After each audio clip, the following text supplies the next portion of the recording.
Affairs, subscribe to our YouTube channel. Click the bell icon for updates.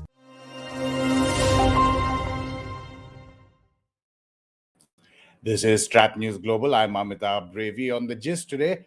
Our expert, our guest, analyst is Ambassador Anil Wadhwa, former Secretary East to the Ministry of External Affairs, and we are discussing the Prime Minister's participation in the G7 summit.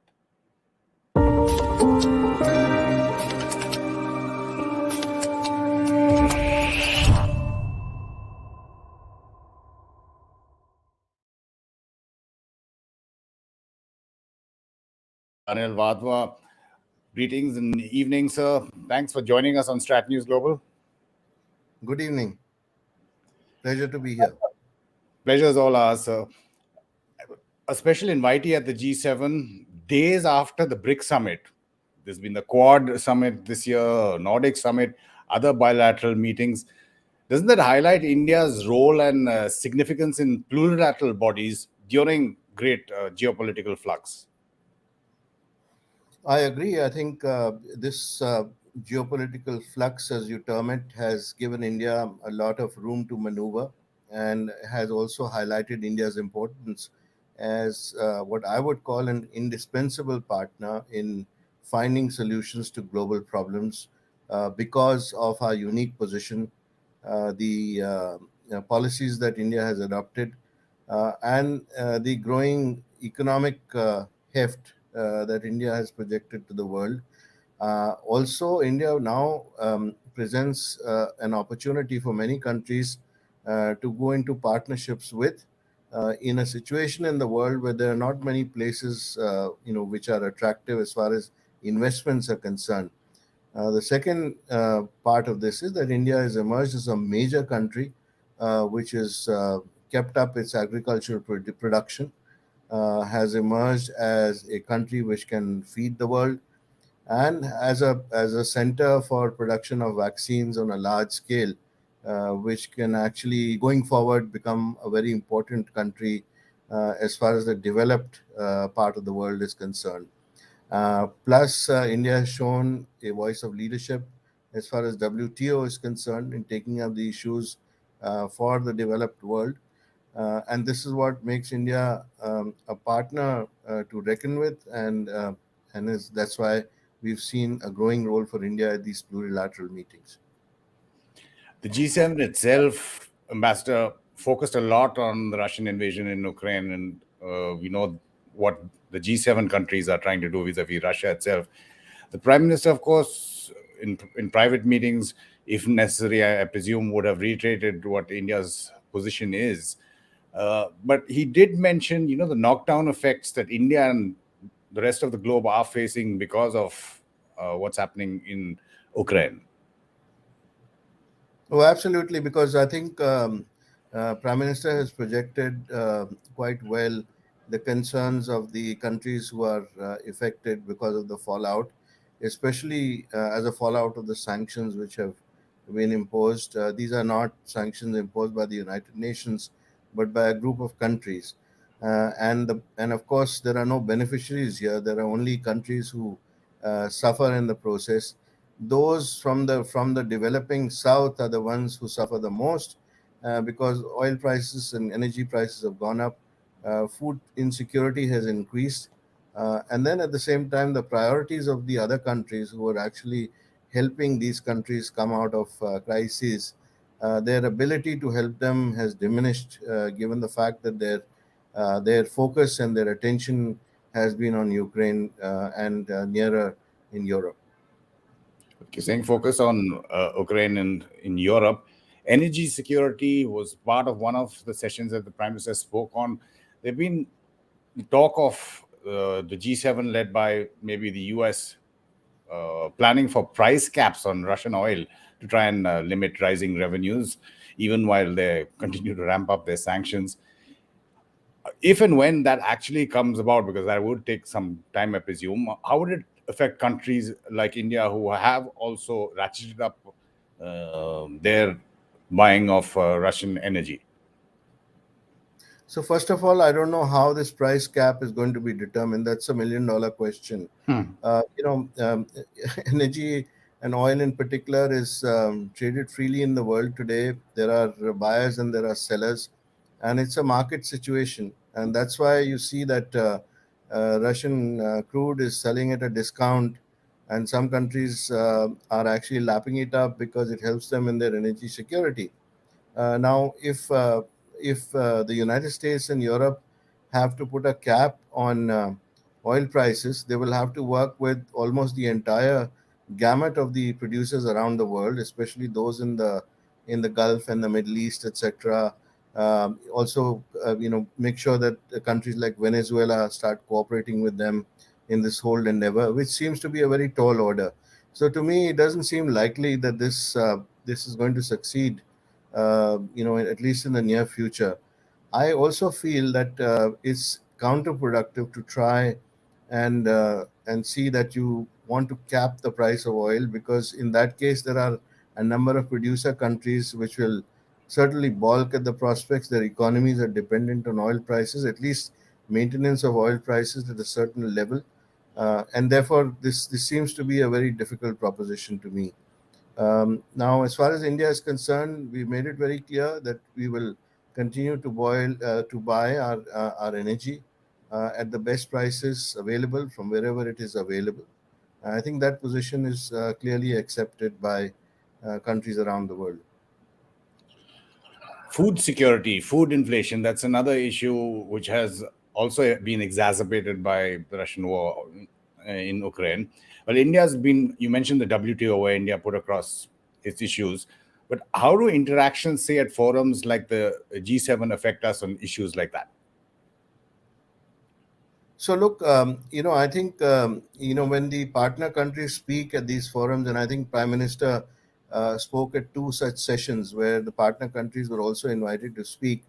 He clearly made the point that as far as first of all, as far as climate is concerned, it has to be an equitable a partnership between the developed and the developing countries, and that it's not just the poor countries who are to blame for the emissions problem.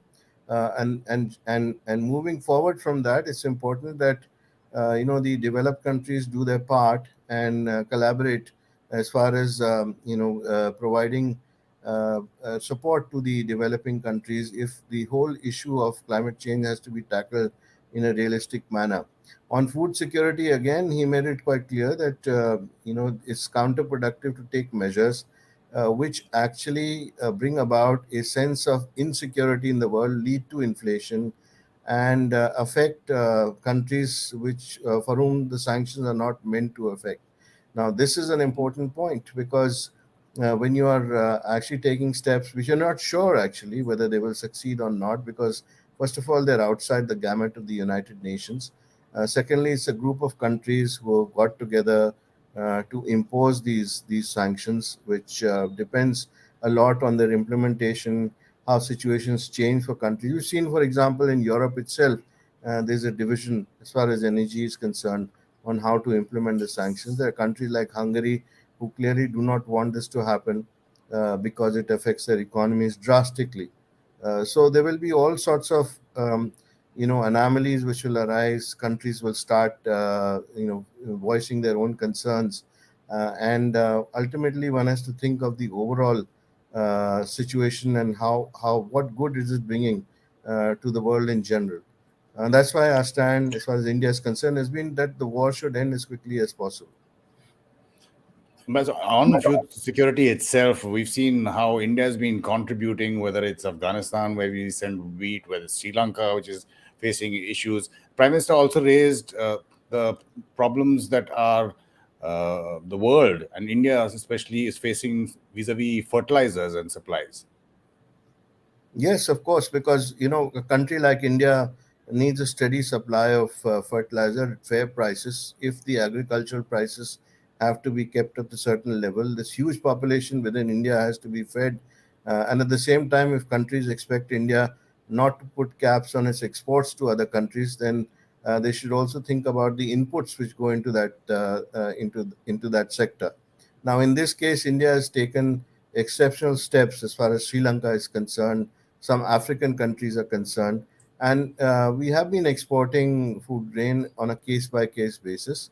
And this is, I think, a pragmatic policy to adopt, because those who need it should get it at a fair price, and not through middlemen or others, multinational companies who actually buy up stocks and hoard them, and then sell to the poorer countries at much inflated prices. So this is a policy that we made clear is what is the most pragmatic going forward. When you're talking about pragmatism, I think it was the last G7 summit, and the same plan was called Build Back Better World, something like that. Now it's morphed into this ambitious plan where they say they're going to mobilize $600 billion in funding by 2027. They don't say it, but it's a move seen as a counter to China's BRI. How realistic is that for developing countries, especially India? So once again, my whole issue with this kind of an announcement is that the nitty-gritties are not spelled out. Now, it's very well to say that we will mobilize $600 billion over the next 5 years through public-private partnerships, etc. But how that is going to be done has still not been spelled out. I mean, that the last summit we saw, the B3W, which was put forward as Yeah. a proposal, as a panacea to the Chinese BRI, that was not fleshed out either. And now we have this announcement. But of course, the mechanism is not there. Now, unless you have a mechanism, and let's make clear who are the partners who will work in this together, what will be the yardsticks against which lending would take place, whether there will be standards which will be applied, what kind of standards these will be, and who will be the monitor of these standards. Now, these are all very important and outstanding questions. Without fleshing these out, it is not something which is going to become an overnight solution to what the Chinese are doing, and what the BRI is all about. Obviously, countries look for ready finance with no strings as far as possible. And if you don't get it, on those yardsticks, then obviously you look for the cheaper way out and the best way out. This is what has happened with the BRI across the world, not just in Southeast Asia or South Asia, but also growing increasingly in the Middle East and in Africa. So we have to have further discussions on this. It is up to the G7 to set up a mechanism to do that. And of course, amongst the G7, you have Japan, which has also spelled out a figure of $65 billion, which they will put forward, in Southeast Asia, because they already have supply chains. It's easier for Japan to do that and mobilize, the resources that they have to do that.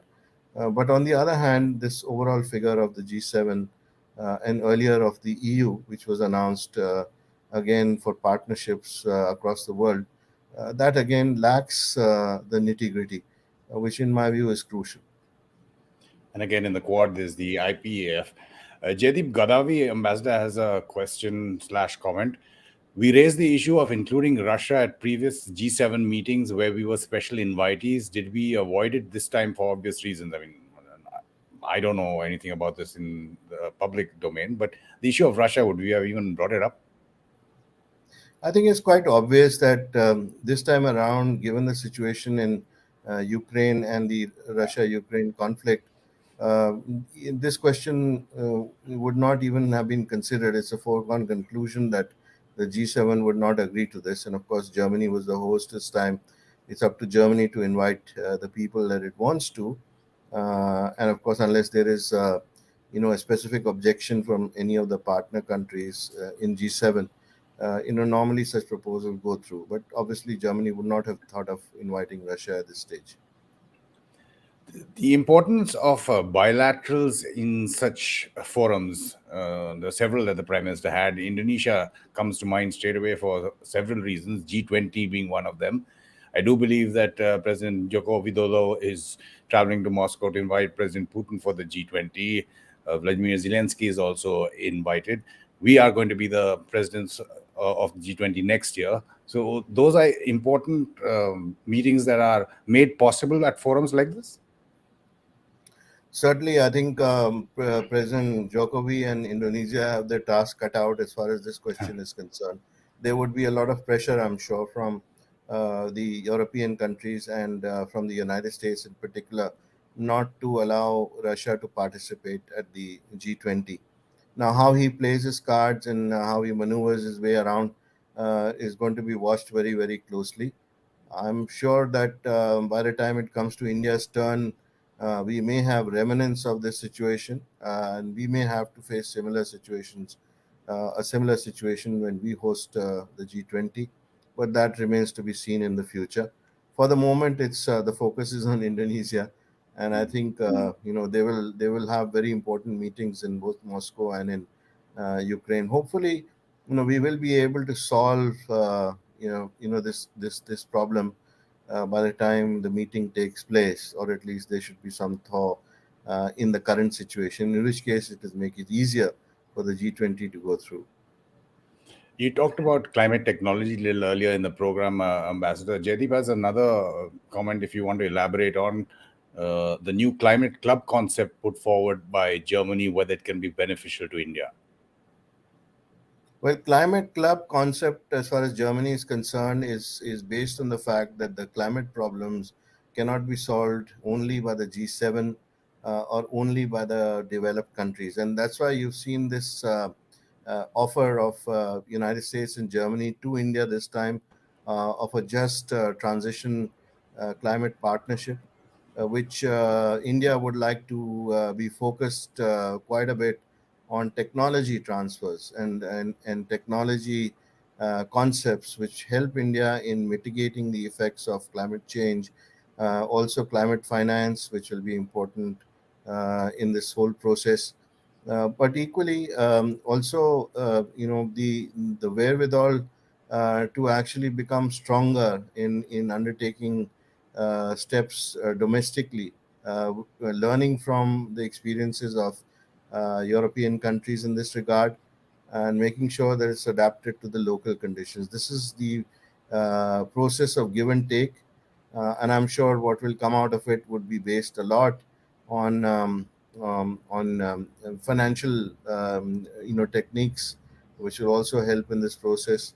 The progress that India has made in fintech, in particular, will become very important also.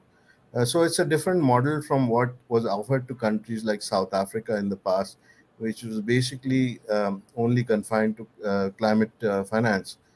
India needs much more than that.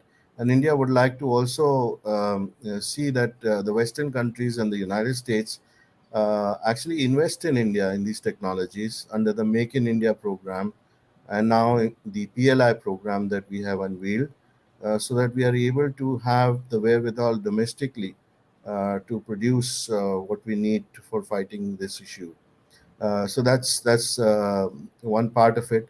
The second part of it is that the other partner countries like Argentina and Senegal, Indonesia, they've all been offered a similar just transition partnership as far as climate change is concerned. They will all have different models and their own demands and desires. But the whole idea is to have an inclusive kind of arrangement with the partner countries, so that because these are the most important countries, the emerging market countries, which can also help in solving the problem of climate change. If they are left out, there will be no solution. We talk about inclusivity or larger, better representation of the world in new changing order. Explain to us the rationale for having a G7, for having a G20, and I think it was President Trump who had raised the issue of maybe expanding the G7 into G11 or D10 to include India, South Korea, and Australia as well. But what do all these groupings actually achieve separately? So I think there are some overlaps, of course, but the larger grouping like a G20, to my mind, today is much more representative of what's happening around the world. Because if you try to solve problems in the G7 forum, it's very much European and US centric. If you take the G20 and look at that representation, you find it's a representation which is from across the world. If you have a G10, it's much more focused, but it's also a representation which is more than just G7. So I would rather have a G20 or a G10 than a G7 looking at solving the problems, because they can't look at it from the perspective of the rest of the world. So obviously problems which they are focused upon, and of course they're trying their best. For example, at this meeting, we've seen how Germany has tried to include the five countries which are partner countries into the whole concept of finding solutions, especially as far as climate change is concerned. India is important for agriculture related issues, or vaccine related issues as well. Each one of them brings to the table some value, and that's why the G7 should always look at inclusivity, in my view. You touched upon it, Ambassador, earlier in the program, but Matara has a question. Let me just try and put it up on the screen. Why should the global South trust the G7 countries when it comes to its financial promises, when it's been so reluctant in providing climate finance pledges that it took more than a decade ago? I think there has been a lot of reluctance. You're right, as far as climate finance is concerned, because these pledges have not gone through, to the extent that they were promised. In fact, there has been a pulling back on the promises that were made at various fora in the past. Now, every time a meeting of this sort takes place where climate issues are discussed, the developing countries once again have to start afresh because the past promises have not been fulfilled. So there is once again a renewed discussion on that, and the developed world sites change global situations, such as what is happening today. And what is happening in Ukraine, of course, is an issue which has arisen only recently. But every time that the meeting takes place, there is some new issue to talk about. But to blame lack of fulfilling promises on how the world situation is changing is not exactly a way to go about solving the problem of climate change. It only brings about a situation where there is confrontation between the developed and the developing world. And as I said earlier, unless there is inclusivity and there is equality in terms of solving the problems and giving importance to everyone, you will not have a solution. The Prime Minister uses opportunities like this when he travels abroad, Ambassador, to reach out to the Indian diaspora a lot. We've seen that wherever he travels. And I mean, apart from professional diplomats like you, he's trying to enthuse them to be brand ambassadors for India. How important and significant is that? I think that's a very good way of mobilizing the Indian diaspora abroad. Prime Minister has a special knack of connecting with the Indian population wherever they are. He chooses a theme for his speeches, and he actually tries to highlight the progress that India has made in recent years, which has actually taken the prestige of India to a much higher plane. And that inspires them to excel. It inspires them, it instills a sense of confidence, and it inspires them to do much better going forward. So that special connect that he is working pretty well, and I'm sure Prime Minister realizes that as well, and that's why he's been repeating these meetings with the diaspora at various places wherever he's been. Just seeing those pictures with the fag end of this video and that event at the Ori Stadium in Munich. Ambassador Anil Wadhwa, as usual, sir, great pleasure having you on StratNews Global, and thank you for sharing your experience and your expertise with us and our viewers. Thank you very much. And just a reminder to all our viewers, you can help support us just putting up a UPI payment ID, which can help you do that. It's there in the YouTube descriptor as well as on your screen. And as soon as this stream ends, YouTube has a new function called Super Thanks that will appear right next to the thumbs up that I hope you give this video, to share the link with your friends and family as well. You've been watching The Gist on StratNews Global. I'm Amitabh Revi.